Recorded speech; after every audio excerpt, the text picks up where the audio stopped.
আসসালামু আলাইকুম। কেমন আছো? আশা করি তোমরা সবাই ভালো আছো। আজকে তোমাদেরকে একটা মাটন রান্না করে দেখাবো। কীরকম করে করলে তো ভালো হবে সেই প্রসেসেই আমি করছি। মাটনটাকে কুটে ধুয়ে নিয়েছি, তারপর পেঁয়াজ দিয়ে দিলাম, তারপর আদা রসুন বাটা দিয়ে দিলাম, তারপরে দুটো তেজপাতা দিয়ে দিলাম। তারপর আমি জিরে গুঁড়ো, হলুদ গুঁড়ো, লঙ্কার গুঁড়ো সব কিছু আর নুন, তেল সব কিছু আমি মাটনের মধ্যে মিশিয়ে নিয়েছি। মিশিয়ে নেওয়ার পর আমি কিছুক্ষণ হাত দিয়ে মাখিয়ে নেব। মাখানোর পরে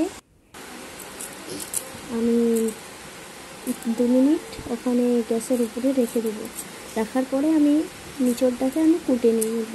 নিচড় আর আলু ভালো করে কুটে নিলাম, সাইজ করে কুটে নেওয়ার পর আমি মাটনের উপরে আমি নিচড়টাকে দিয়ে কষাতেই থাকলাম। এই কষিয়ে আমি এবার ধনে গুঁড়ো অ্যাড করবো। ধনে গুঁড়ো দেওয়ার পর আমি জল দিয়ে দেবো। জল দেওয়ার পর